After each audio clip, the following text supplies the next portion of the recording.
Welcome back to the 2-Minute Warning. Today I'm taking a look at the Miami Dolphins and the New England Patriots and just the biggest takeaways from this game overall. To me, as you can see, the Dolphins stole a win, 17-16, tight game. Patriots arguably could have and should have won this, but I'll get much further into it later. I do want to hear from you guys though. Comment down below. Who do you think will win this division? Currently, the Dolphins are at the top. The Jets are 0-1, the Bills are 0-1, and the Patriots are 0-1. And the Miami Dolphins are the only team to have a win after week 1 in the AFC East. So things could get shaken up. A little bit of an overreaction, a little bit of speculativeness to it.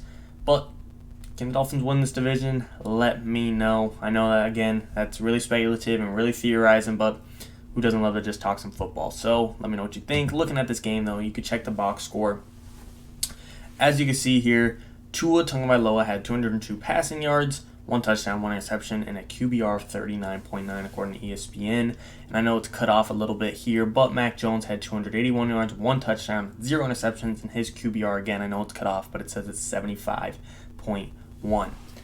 Right away, in my opinion, I don't care what the Dolphins fans say, Mac Jones did play better than Tua Tagovailoa, in my opinion. He had less turnovers, he was more efficient, he looked more competent, he looked more confident, he had better pocket presence, in my opinion. Now, does that mean Mac Jones is already better than Tua? No. But in this one specific sample size game, I do think Mac Jones played slightly better. And Tua did look like he improved from last year. That is a takeaway.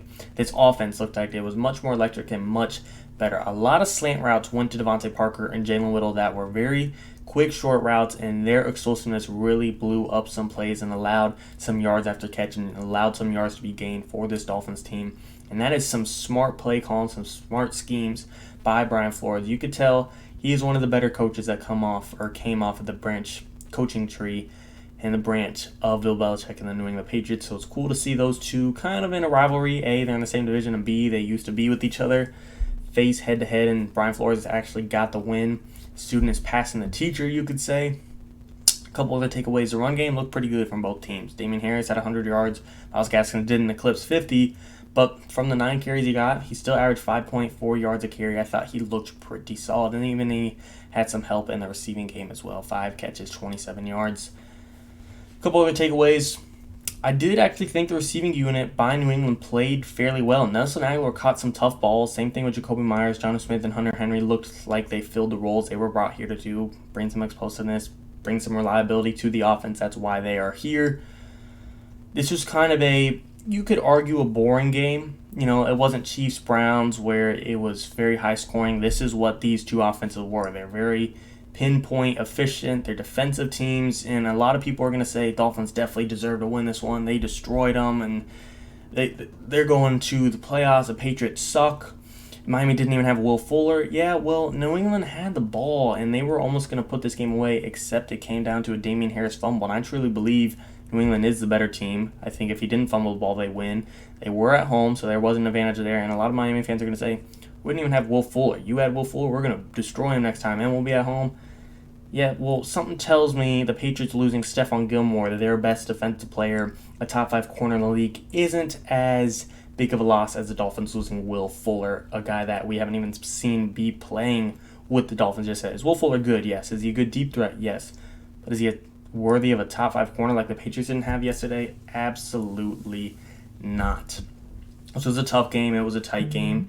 Again, some of the biggest takeaways, Miami's offense and Tua did look improved. However, another takeaway, I do think Mac Jones played slightly better than him. I think the defense on both teams are going to be good enough to help both of these teams possibly be in the playoff conversation. And I do expect New England to come back at this team and possibly split the series with them against Miami.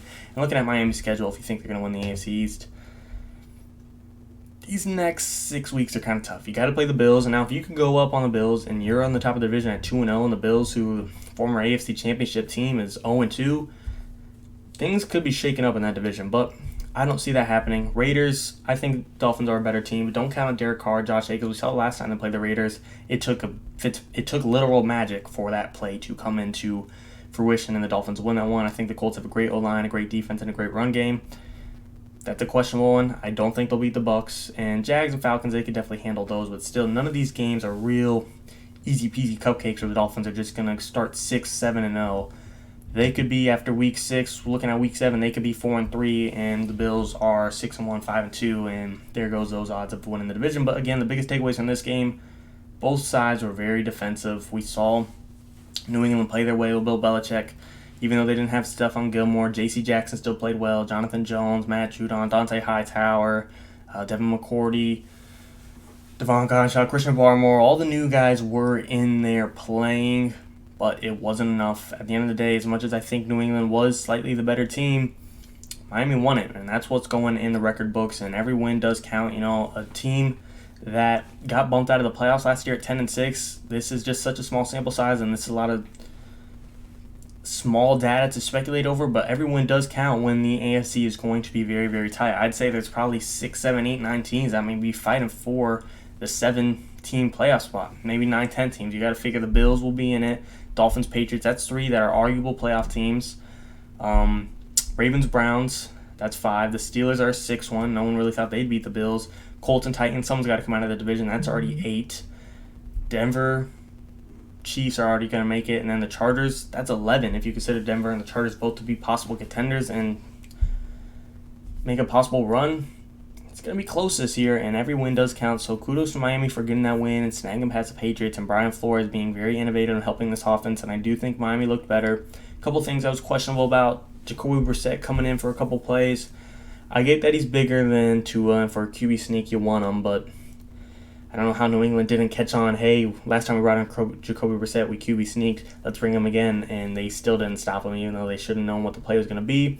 I was curious to see after the first QB sneak, Jacoby Brissett was going to play an actual snap in the shotgun position. Probably would have been a handoff, but it was I believe it was a delay of game that happened, and it just didn't come in fruition, and Tua ended up switching out with him, and then we played. So we didn't actually see him take a pass, but still a little weird to see him come in. I guess it's because, like I said, he's bigger, easy to get a QB sneak, and if there's a small case of injury, you rather go to your stunt double, your Jacoby Brissett, your backup, rather than your franchise guy, your starter Tua Tagovailoa.